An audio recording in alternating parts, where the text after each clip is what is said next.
আসসালামু আলাইকুম এভরিওয়ান, কেমন আছেন সবাই? আশা করি সবাই অনেক বেশি ভালো আছেন। আলহামদুলিল্লাহ, আমিও ভালো আছি। এই তো আমি কিছু শিং মাছ নিয়েছিলাম, তো নিয়ে ভালোভাবে পরিষ্কার করে নিয়েছিলাম। আমার আরেকটি ভিডিও আছে, আপনারা চাইলে দেখে আসতে পারবেন। খুব সহজেই কিন্তু শিং মাছ পরিষ্কার করা যায়। আজ আমি শিং মাছ আর সরিষা দিয়ে রান্না করব, সরিষা বাটা দিয়ে রান্না করব। তো অনেক স্বাদ লাগে এরকম রান্না করলে। আশা করি সবার অনেক বেশি ভালো লাগবে।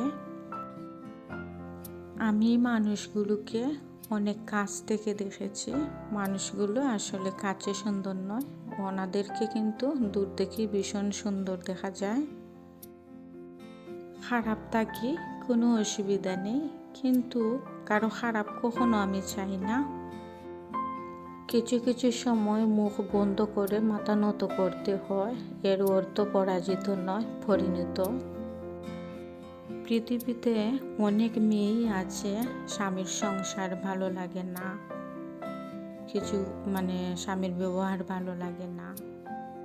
আসলে তাদেরকেই উদ্দেশ্য করে বলছি, ডিভোর্স দিয়ে বাহিরের জগতে আসেন, দেখবেন জীবনটা কতটুকু কঠিন আর এক মুঠো ভাতের দাম কতটুকু হয় সেটি বুঝতে পারবেন। জীবনে এমন কিছু ভুল আছে যা একটি ভুল হয়তো মানুষকে অনেক কাঁদায়, কিন্তু মনে রাখতে হবে ভবিষ্যতে হাজারটা ভুল থেকে বাঁচায়। টাকা খুব ছোট একটি শব্দ, অথচ এই ছোট্ট শব্দর প্রভাব এতটাই বেশি যে এর অভাব দেখা দেয় হাহাকার, আর বেশি হলে দেখা যায় অহংকার মানুষের মধ্যে। আমাদের ফ্যামিলিতে আমরা এমনভাবে বড় হয়েছি যা একটি ভাত পড়লে সেটিও কুড়িয়ে খেয়েছি আমরা।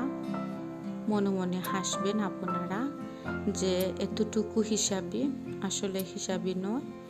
আসলে মানুষকে একদম ভয় পাই না, মানুষে কি বলে আর না কি করে সেটি আসলে একদম যায় আসে না, কিন্তু মহান আল্লাহ তাআলাকে অনেক ভয় পাই আমি। আর আমরা বোন 4 জন, আসলে কেউই একটি দানা ফেলে দিতে চায় না, সবগুলি কিন্তু খায়, প্লেটে একদম রাখে না। অনেকেই দেখবেন আপনারা যে প্লেটে অর্ধেকটা ভাত কি যেন কি ভেবে খায়, একমাত্র আল্লাহই জানে, ফেলে দেয়। তো এসব মানুষকে বিশেষ করে বলছি, আমার মোটেও ভালো লাগে না। একজন মেহমান যদি বাসায় আসে, যদি ইচ্ছে তার না হয় খেতে, আমার মনে হয় না নাস্তাতে হাত দেওয়া উচিত। আর যদি ইচ্ছে হয়, আমার মনে হয় পুরোটাই খেয়ে নিয়ে যাক।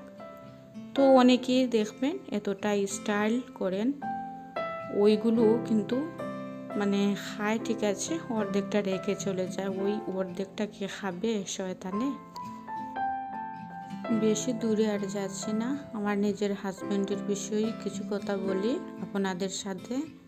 তো আমার হাজব্যান্ডে কি করে, যখন একটি দই নিয়ে আসলো, দেখবেন উনি ফ্রিজে রেখে দিলাম, তো পরের দিন কিন্তু সম্পূর্ণ দইটা ফেলে দেয়, বলে নষ্ট হয়ে গিয়েছে। আসলেই কি নষ্ট হয়ে গিয়েছে? একদিন থাকলে কি নষ্ট হয়ে যায়? অপচয়কারী শয়তানের বন্ধু। তো আসলে অপচয় আমার বিষয়টা তেমন ভালো লাগে না। আমাকে হয়তো বলতে পারেন হিসেব করে চলি, আবার বলতে পারেন যে আমি একটু কৃপণ। আসলেই কি আমি কৃপণ, নাকি আমি ভয় পাই আল্লাহকে, আমি আসলে নিজেই জানি না। তো মুখ দিয়ে অনেক কিছুই বেরিয়ে যায়, নিজের হাজব্যান্ডকে অনেক কিছুই বলে ফেলি, তাতে ও কিন্তু কোনো রাগ করে না, ও আমাকে বরংশ হাসি ঠাট্টা মস্করা করে যে আমি এই সেই, বা বলে বেড়ায় ভাই বোনকে যে ও হিসেব করে চলে, ওই রকমই ও বলে সব সময়।